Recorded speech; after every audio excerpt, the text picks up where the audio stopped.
Tonight, school's out. We're not getting a reply or no email response. They just completely walked away. Parents left frustrated and out thousands of dollars after a tutoring center inexplicably closes its doors. Also tonight, you just feel like, you're going to be okay with this, but every once in a while, someone will take advantage of that. Tips to stay safe after a typical online sale ends in tragedy. Plus, location. The burden of proof is on the public service, and the onus is on the public service to prove why it can't go anywhere else in the neighborhood.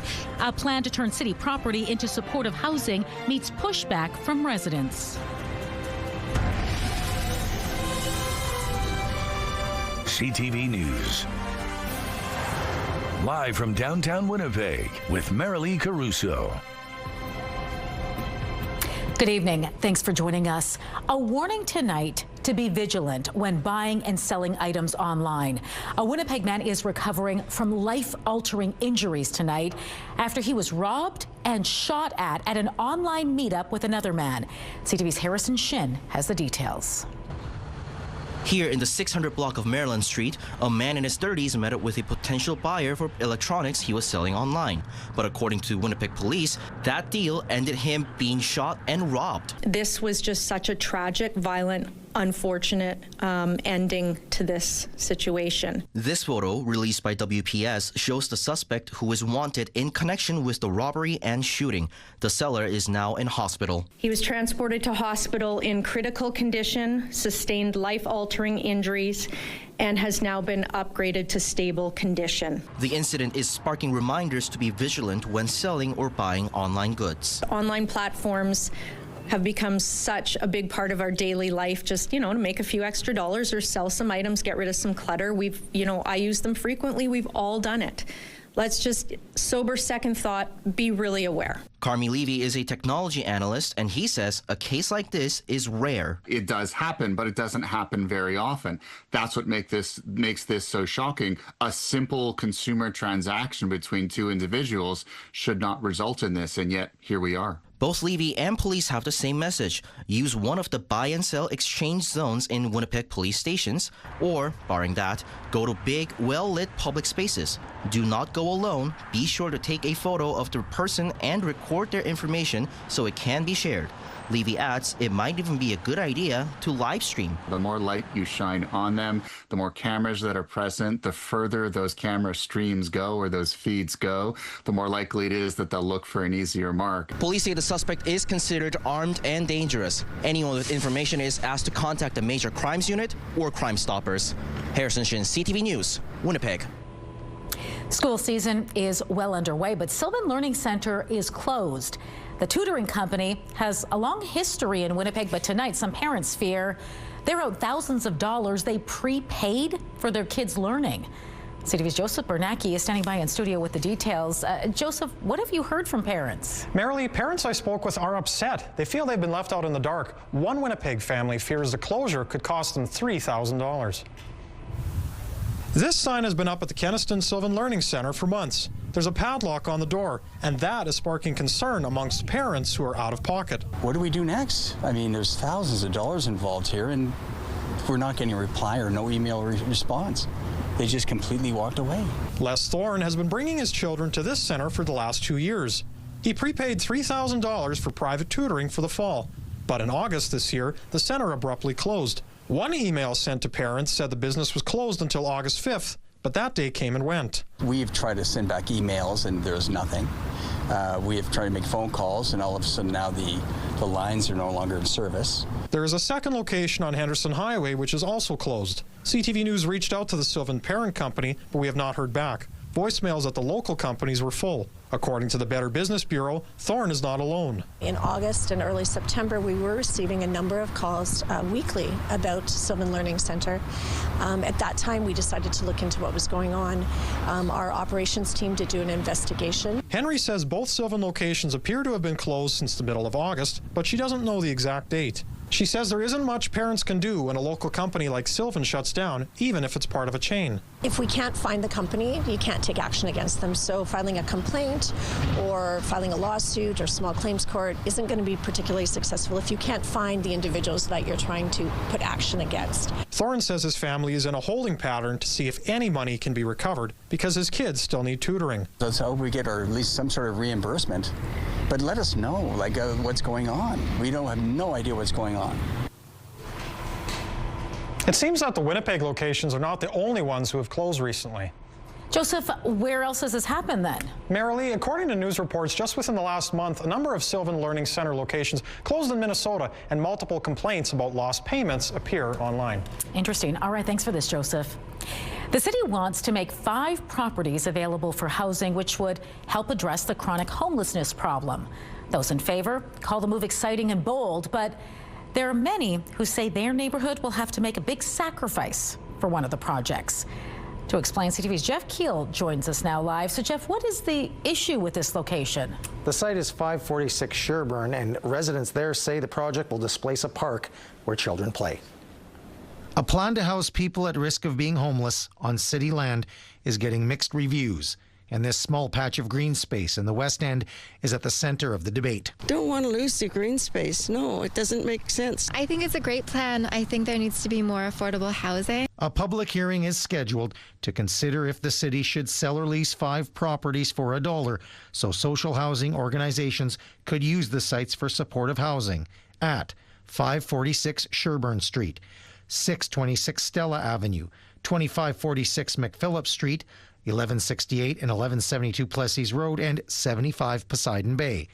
The housing is intended for people moving from encampments and hospitals, youth leaving care, refugees, and those with mental health needs. I wanted to do the very thing that is being proposed here, where we take City Winnipeg property, make it available for housing. Dozens have registered to speak at the hearing for and against the plan. Here at 546 Sherbourne, signs line this fence from community members who want this lot to stay green. It's a park, and more than that, it's the backyard for the neighborhood. They say there are other spaces in the neighborhood that could be used instead. Matt Salo says he'd even be in favor of setting up supportive housing in the parking lot behind the park. We have tons of empty lots and empty buildings in the West End. They're begging to be redeveloped, and it just seems like this was the low-hanging fruit. We're really excited that the city has taken this pretty bold step. Housing advocates say community settings are the best places to help people get off the streets, where services, resources, and neighbors exist. There are people experiencing homelessness everywhere in Winnipeg now. They're already your neighbors. They're either going to be outside in tents or they're going to be in a safe, supportive environment. The public hearing is scheduled for Monday. It was supposed to happen last month, but councillors adjourned it looking for more information before they moved forward with a vote. So, Jeff, what will these housing projects look like? Yeah, the buildings will be 3 to 4 stories, according to a report, with 15 to 30 units. The units will have kitchenettes and bathrooms in them. Some will be accessible. The buildings will have an elevator and a common area on the ground floor. All right, thanks for this, Jeff. The federal and provincial governments are spending $9 million to repair hundreds of Manitoba rental homes. It's part of the Build Canada Homes program designed to increase the number of affordable homes across the country. And today's announcement will help repair 738 affordable rental homes in Manitoba. The repairs will extend the life of existing housing units. According to 2022 statistics, data, 169,000 Manitobans live in housing that's unaffordable, overcrowded, or in need of major repairs, and these people are at a higher risk of becoming homeless. And Homelessness Winnipeg welcomes the move. It says about 2,500 people experience homelessness and are on Winnipeg streets in a single night. It adds, despite this announcement, the need for housing continues to far exceed available units. Businesses are being warned about a rise in so-called quick change scams. Police in Brandon released this footage of 2 people they say are responsible for a handful of scams in that city. Typically, a customer will try to purchase an item with high denomination bills, and then while the clerk is making change, they'll start pulling out other large bills and ask for different change. Brandon police say some of the losses have been in the thousands of dollars. What you need to watch for is that scammers often use high denomination bills and they request change for smaller ones. They may ask for a series of change-related requests in quick succession to distract and confuse the teller. The goal is to make the employee lose track of the transaction and accidentally hand over extra money. Police say if the transaction is becoming overwhelming, it's best to pause and call over a supervisor, and you should always count out change audibly. The two suspects from the surveillance video are likely traveling, meaning you should be on your toes even if you're not located in Brandon. Manitoba Hydro crews are working to restore power to thousands of Manitobans following a fall snowstorm. Hydro says about 4,500 customers were still in the dark late last night, mostly in northern Manitoba. At its height, around 11,000 customers were without power after high winds, heavy rain, and wet snow brought down trees and power lines. By this afternoon, Hydro's website still showed widespread outages, especially in and around the Paw and Swan River area. Hydro says crews, road closures, and widespread damage are slowing progress. They're asking people to stay at least 10 meters from any downed lines and to report them to 911. You can report outages online or by calling Manitoba Hydro. All right, let's bring in Colleen Brady now and get a first look at your Skywatch forecast, which I'm hoping doesn't have any snow in it, Colleen. Well, not for Winnipeg, but really not for anywhere tonight. So that's the good news there. But boy, oh boy, what a wintry wallop for that first storm of the fall season. Well, there's a little bit of rain that's moving through areas close to Winnipeg. I'll show you on the satellite radar here. Winnipeg and areas to the south really more so seeing some rain shower activity passing through. But it looks like it is going to be a soggy week for us here in our part of the province down in the Red River Valley. I have more details on that, and we'll take a look, a snapshot if you will, of some of the snowfall amounts, the rainfall amounts, and just how strong those winds got with that Thanksgiving storm. But for now, let's start by taking a look through the Bathfitter Live Eye. Bathfitter, your bath and shower experts for more than 40 years. It is just 6 degrees in Winnipeg. It's cloudy, winds coming out of the south-southeast at 13 kilometers an hour. The pressure is dropping, and the humidity right now is 75%. Thanks, Colleen. A man in his 20s is charged with throwing a water bottle at a child. It happened last Wednesday afternoon. Police say some kids were playing near a park at Pacific and Ellen, and as they walked by an encampment, police say a man threw a water bottle at one of the kids. The man then chased the boy down the street, screaming at him. The kids ran to safety and told a parent, who called police. Police arrested a 27-year-old man at that encampment. He's charged with assault with a weapon. The child was not injured. An encampment in the Centennial neighborhood caught fire late last week.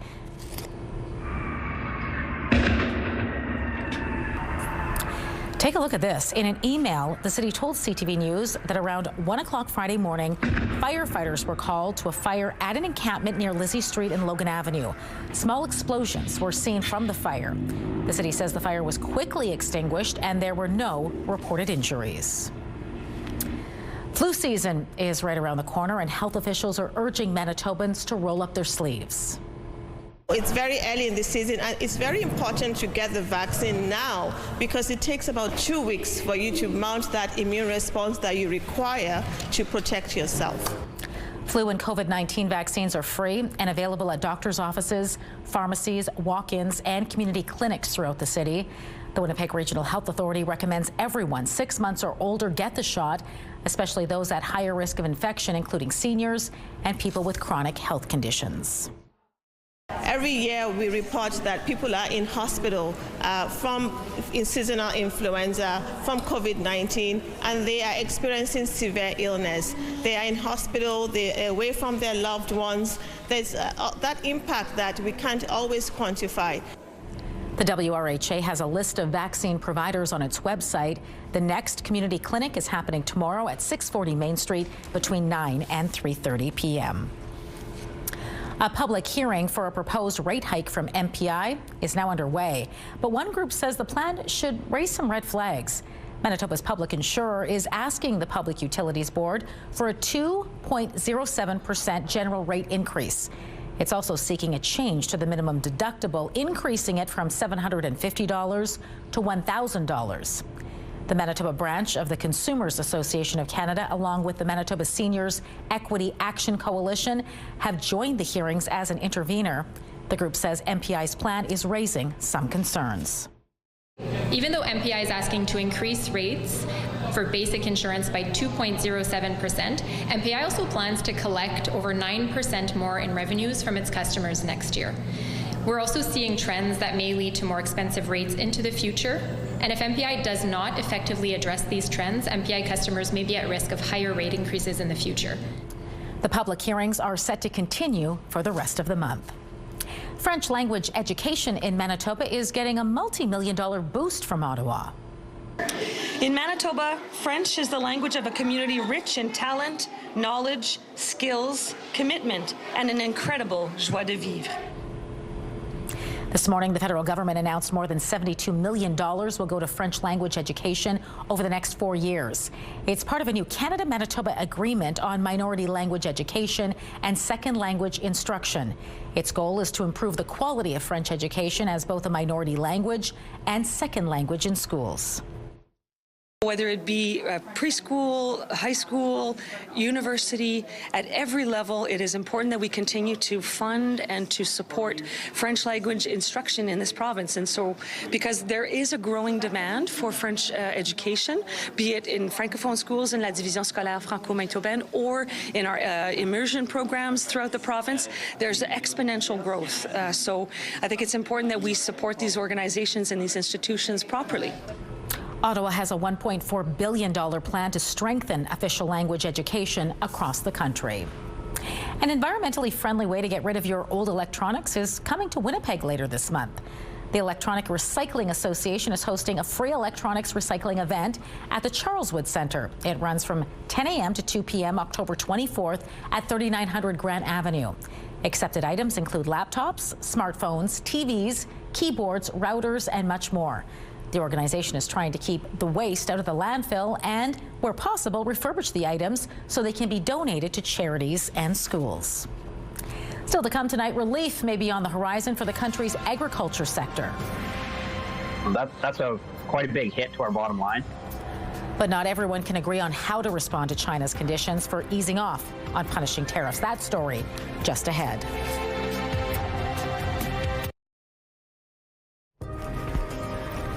Taking a look at the markets tonight, crude oil lost 79 cents. The Canadian dollar lost almost a quarter of a cent.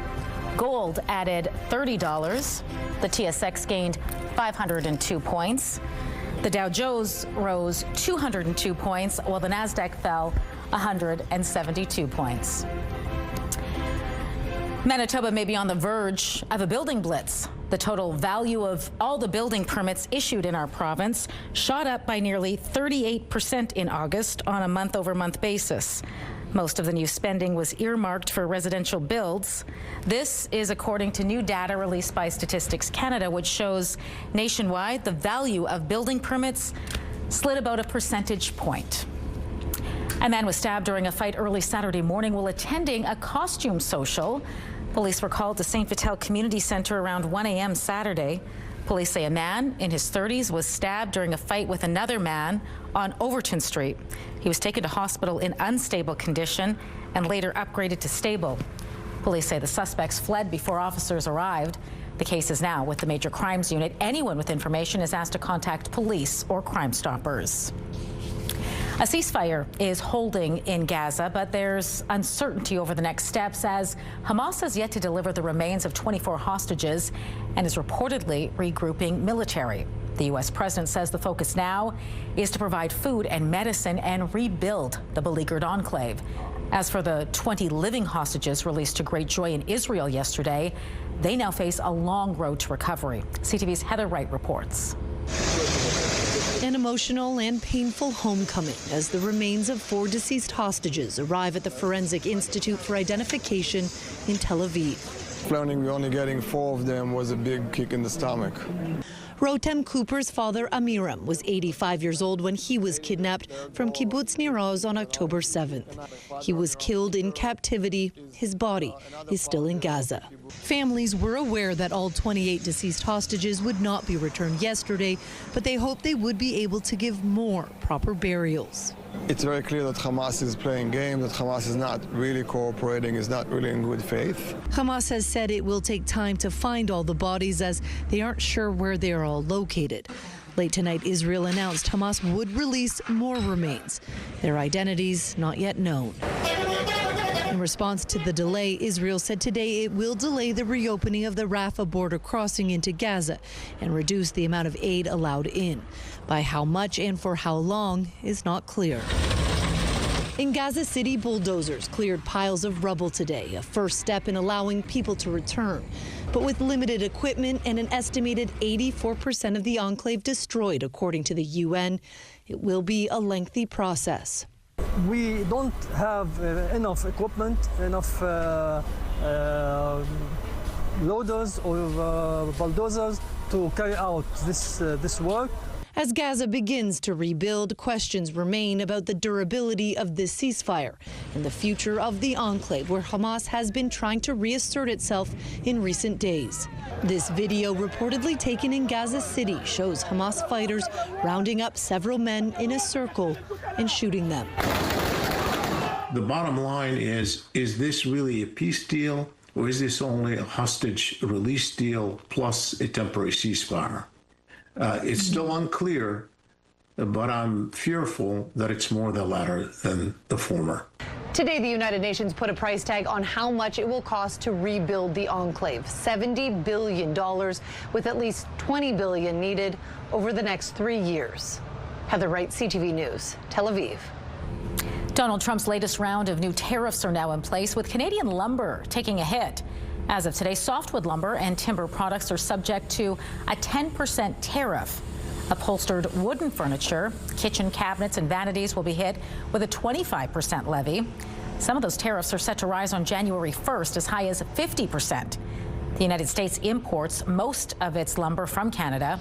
Economists have warned the new tariffs will increase the cost of building or renovating homes. Canada's agriculture industry is seeking relief from punishing tariffs on products ranging from canola to pork and seafood. China says it's ready to end that pain, but only if Canada acts first. CTV's Annie Bergeron-Oliver has more. Chinese EV brands like Warren Buffett-backed BYD are revving up their presence in Asia and Europe. But steep tariffs have the vehicles locked out of North American markets. There's no damn way we should drop tariffs on China, I'll tell you that. Absolutely not. But that's not how all the premiers feel. The premiers of Manitoba and Saskatchewan want Ottawa to scrap its 100% tariff on Chinese electric vehicles, now that China is pledging to lift its punishing tariffs on Canadian pork and canola in exchange. When we're talking $2 a bushel off the price of canola just since the tariff announcement, that's quite a big hit to our bottom line. But while farmers are feeling the financial hit now, experts in the Canadian auto sector fear a bleaker future if cheaper Chinese-made cars start flowing in. We cannot allow it to happen. These are subsidized vehicles, and they would attempt to take market share from Canadian North American manufacturers without agreeing to trade on a level playing field. The federal government has said it's reviewing its EV tariffs, a move that will likely come up later this week when the Foreign Affairs Minister meets with her counterparts in China. Annie Bergeron-Oliver, CTV News, Ottawa. Canada Post mail delivery resumed today. Workers are returning to the job this week as the union shifts from a nationwide strike to rotating walkouts. The strike started September 25th after the federal government announced plans to restructure Canada Post. The Postal Service is on track to lose $1.5 billion this year. The restructuring plan includes ending door-to-door delivery for nearly all Canadian households within the next decade. Canadian Tire says some customer information was involved in a recent data breach. The retailer says the breached information belongs to shoppers who had an e-commerce account with Canadian Tire or its other banners, including Sport Check, Marks, and Party City. The data included names, email addresses, and in some cases, incomplete credit card numbers. The company says that information is not enough to access accounts and make purchases. The vulnerability was identified on October 2nd, and the company says it's now working with experts to enhance its security. A beluga whale trainer who was fired from Marineland earlier this year is speaking out. Christy Burgess says the closed park's crumbling infrastructure and lack of resources have created dangerous conditions for the remaining belugas and says they should be moved immediately. She says the paint on pool walls is peeling and concrete chunks are falling into the water. Burgess is speaking out after Marineland threatened to euthanize its 30 belugas if it doesn't receive emergency funding from Ottawa. That threat came after the federal government denied a request to move the whales to an aquarium in China. Rescue crews are searching for survivors of landslides and flooding that have killed dozens and left dozens more missing in Mexico's Gulf Coast and central states. Trained sniffer dogs are combing through mud and debris, searching for people still missing after last week's torrential rains. More than 100,000 homes have been impacted by the flooding, triggered by an unnamed tropical depression, which came at the end of the rainy season. SpaceX launched yet another test of its Starship rocket, successfully making it halfway around the world. We have liftoff. Go Super Heavy. Go Starship. The largest rocket ever built reached space before splash landing into the Indian Ocean on its 11th test flight. SpaceX founder Elon Musk intends to use the rocket to eventually send people to Mars. Catch it! Oh my goodness! What happened there? What happened was a spectacular catch you have to see to believe. It's going to be a soggy week, or the rest of it, for Winnipeg for the most part. Thursday and Friday, rain and maybe some more scattered showers passing through the city. Highs very similar, 12, 13 degrees. You'll notice, though, Thursday, the temperature doesn't fall off much, down to 10. And then after that, you'll see the temperatures do cool a little bit. 9 on Saturday. There's still a low chance of showers, otherwise a mix of sun and cloud. Overnight lows stay above freezing. Back up to double digits Sunday and Monday, both days a mix of sun and cloud, with highs of 11 and 10 degrees. Federal Conservative leader Pierre Poilievre visited Winnipeg yesterday. Hi, everybody. Great to see you. Thank you very much. Happy Thanksgiving. On Thanksgiving, Poilievre paid a visit to Agape Table, a not-for-profit organization that provides food bank services. He joined volunteers and Conservative MPs to pack boxes for the food bank. Poilievre said Winnipeggers are struggling with the rising cost of living and crime, blaming the federal Liberals for the situation. I'm here with a message of hope for people in Winnipeg that we can have stronger take-home pay with affordable food and homes and safe streets. That's what we're working towards, and we want people from Winnipeg to have hope that they'll enjoy that brighter future. Poilievre also commented on the peace deal in the Middle East, expressing hope for a peaceful and prosperous future. A one-of-a-kind piece of Winnipeg Jets memorabilia is up for grabs, and it's in support of a good cause. The team has submitted this autographed bowl for Harvest Manitoba's 2025 Empty Bowl Celebrity Auction. It was signed by members of the 2025-26 lineup, and the description says it would go nicely with a cup, perhaps the Stanley Cup at the end of the season. It's one of more than 30 bowls signed by celebrities, which are going under the hammer, including from Bob Odenkirk, William Shatner, John Travolta, and Jan Arden. Food bank demand has never been higher here in Manitoba and all across the country. In Canada today, over 2 million people a month visit a food bank. Here in Manitoba, it's been as high as 60,000 in a single month. So we're talking about huge, huge numbers, and not just here in the city of Winnipeg, but communities all across our province, rural communities, First Nations in the north. Harvest Manitoba supports all those communities. Another featured item is a bowl made by the Queen of Country Music herself, Dolly Parton. It uses pieces from some of her old costumes. The auction runs online until Saturday. Just head to harvestmanitoba.ca. Well, the Winnipeg Blue Bombers lost to the Edmonton Elks over the weekend, but it wasn't for a lack of effort by receiver Ontaria Wilson. Check this out. Takes the handoff to Brady, wants to go deep. He will go deep down the field for Wilson! Up for grabs, and he catch it! Oh my goodness! What happened there?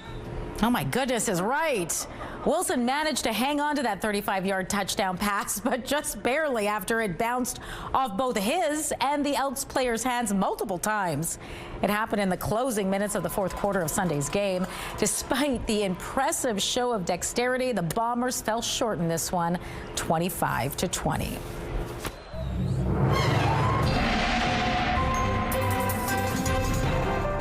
CTV Skywatch weather brought to you by South Beach Casino and Resort. Visit southbeachcasino.ca.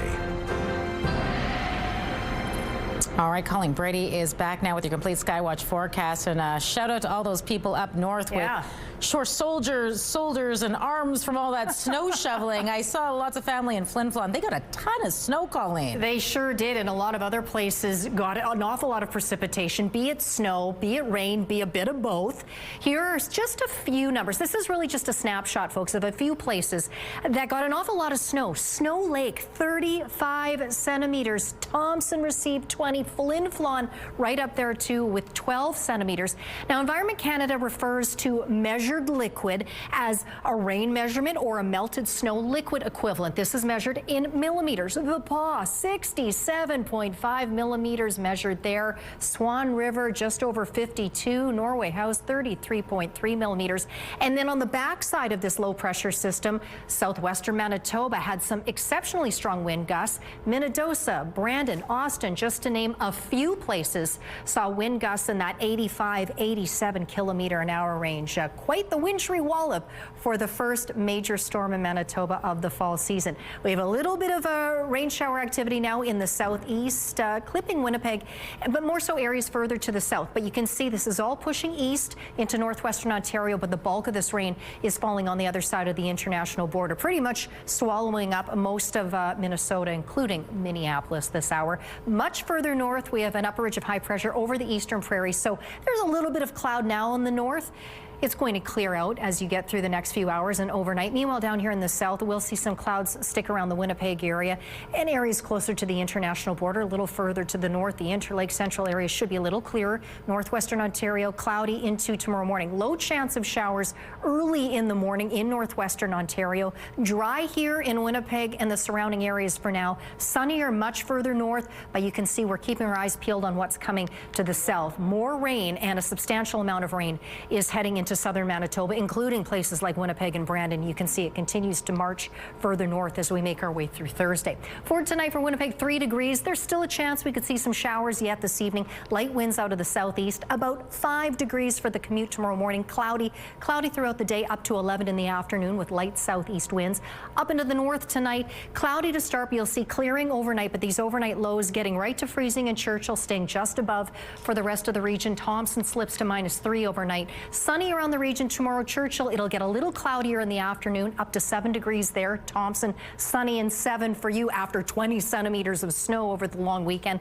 A few clouds tonight for Flin Flon and the Paw, dipping down just below freezing. Lynn Lake will clear out overnight. Sunny around the region tomorrow, highs between 6 and 9 degrees. In the southwest tonight, Brandon and Neepawa, still a chance you'll see some showers, but you drop to -1. Dauphin stays just above freezing. Mix of sun and cloud tomorrow, a little warmer, 11, 12 degrees for most areas. Winnipeg in the southeast tonight, still a chance we'll see showers this evening. Temperatures staying about 3, 4 degrees above freezing. Little cloudier tomorrow in Winnipeg than the surrounding areas, more of a mix of sun and cloud. Highs of 12 and 13 degrees. And in northwestern Ontario, cloudy now down to 3, 4 degrees. And then tomorrow, again, there's that chance of early morning showers. More sun for Dryden and Fort Frances than for Kenora, but warmer highs around 14, 15 degrees. Our first weather photo is from Marcel, looking at that beautiful maple tree with its fall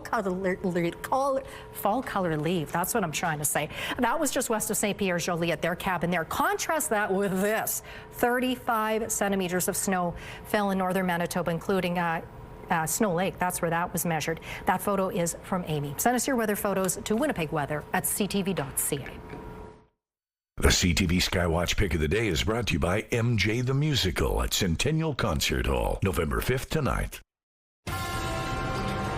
A new warning tonight about a surge in drug-resistant superbugs. Plus, global life expectancy is on the rise, but there is still some cause for concern. Medical Watch is next.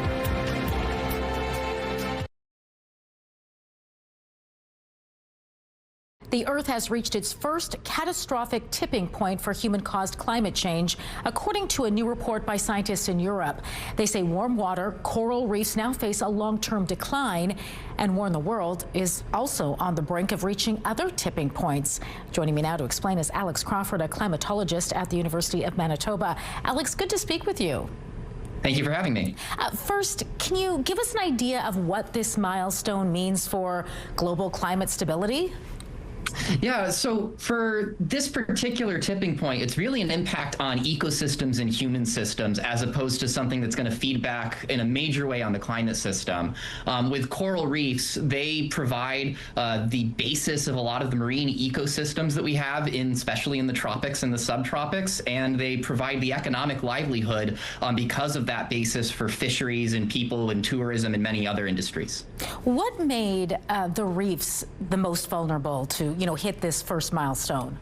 Yeah, so coral reefs, they exist in a fairly narrow set of conditions. And one of those things is they need warm water, but they need it to not be too warm. So when you have these marine heat waves that exist, and more exist as the world is warming up, they get to a point where they're stressed out, and that can cause the coral reefs to bleach and then eventually die off. And we've been seeing that over time, over the past 25 years or so, it's been harder and harder for those reefs to recover. And so this landmark report here is saying that they think that we're at the point where they no longer will be able to recover in the long term. So we will see them die off over the next several decades. And there's a ripple effect here. What are some of the next tipping points we could see? Right. So it doesn't end with coral reefs. They are the most sensitive thing, the most vulnerable thing. But there are 6 different tipping points that are highlighted in this report. The next one that to me is most notable is the West Antarctic ice sheet. And so this is really a question of sea level rise. If you were to take away all of the ice that is in West Antarctica, that equates just by itself to another 3 meters of sea level rise above what you'll get from Greenland or mountain glaciers, anything else.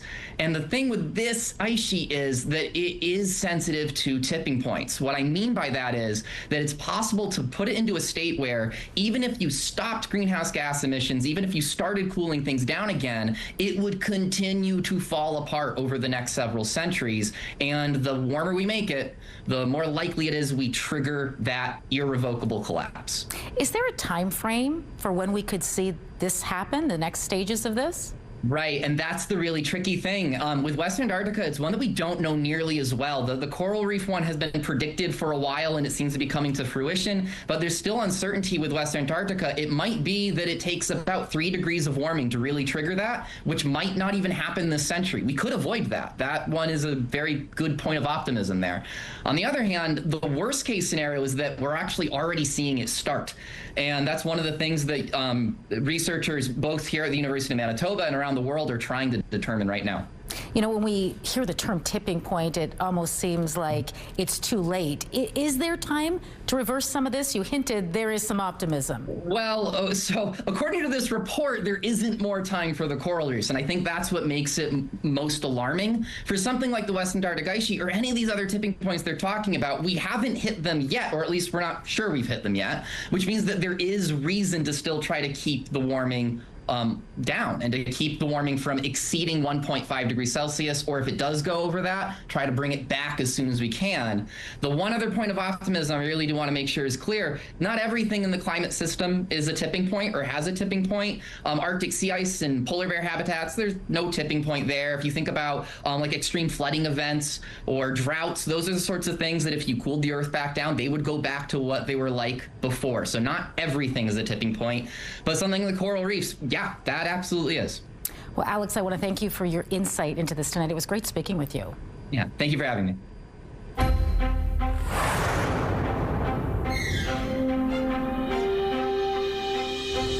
The World Health Organization is sounding the alarm over soaring numbers of drug-resistant bacterial infections. The United Nations Health Agency warns 1 in 6 laboratory-confirmed bacterial infections worldwide in 2023 showed resistance to antibiotic treatments. The WHO says this is concerning because it compromises the effectiveness of life-saving treatments and can make minor injuries and common infections potentially deadly. Bacteria have long developed resistance against medicines designed to fight them, rendering many drugs useless. This has been accelerated by the massive use of antibiotics to treat humans, animals, and food. Humans around the globe are living 20 years longer than they were in 1950. In 2023, life expectancy was 76.3 years for women and 71.5 years for men. That's according to new research, which also found vast inequities remain, and there's an emerging crisis of rising death rates among adolescents and young adults. COVID-19 fell from the leading cause of death in 2021 to 20th place in 2023, with heart disease and stroke rising to become the leading causes of death globally. The analysis was published in The Lancet. Medical Watch is brought to you by Manukin Koster Denture Clinic.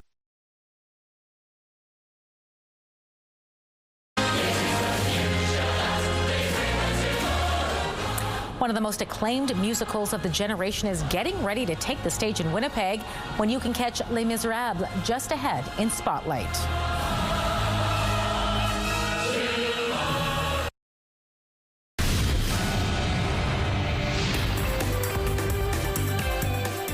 Spotlight, sponsored by the Casinos of Winnipeg, presenting Paula Cole and Sophie B. Hawkins.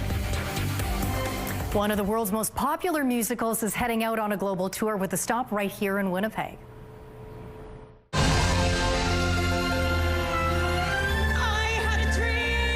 Cameron McIntosh's production of Les Miserables will be running at Centennial Concert Hall from February 24th to March 1st.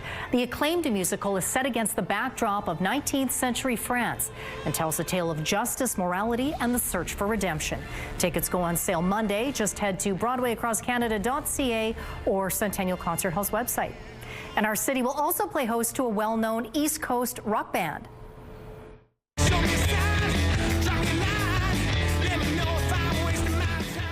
The Trews are set to rock Burton Cummings Theatre February 21st. The multi-award-winning group is known for a number of hits you've probably heard on the radio, such as Not Ready to Go, Hold Me in Your Arms, and Poor Old Broken-Hearted Me. They've also have a new album coming out later this month called The Bloody Light. Tickets for the show are available starting Sunday at livenation.com. This week's Winnipeg Improv Festival will be full of surprises, including a Halloween-themed show by Winnipeg's own Club Soda Improv. We're doing Turned. It's a zombie apocalypse show. So we're going to have, it's going to be kind of a very scary, intense, but also very fun improv show on Friday night. That's happening on Friday, and we're very excited about that. It's the 24th edition of the Improv Festival. It's live theater created without any preparation or rehearsal. The festival is full of themed shows by performers from across North America and your local favorite groups. The audience is often involved in setting up situations for the performers to act out, which adds to the fun atmosphere. The atmosphere is fantastic. The audiences we have are so excited and energized to see this theater because the thing is, it's being made up literally on the spot, right? It's coming right from what the audience is giving out to us in that moment, how the audience is reacting, conversations that are happening, and that energy, it's pretty hard to replicate anywhere else. The Winnipeg Improv Festival kicks off tomorrow and continues all week at the Gas Station Arts Centre in Osborne Village. For a full schedule and tickets, visit winnipegimprov.com. D'Angelo, the legendary R&B and neo-soul singer behind hits including Lady, Brown Sugar, and untitled How Does It Feel, has died from cancer at the age of just 51.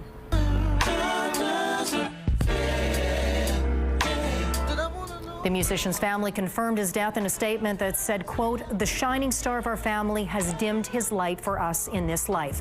After a prolonged and courageous battle with cancer, we are heartbroken to announce that Michael D'Angelo Archer, known to his fans around the world as D'Angelo, has been called home."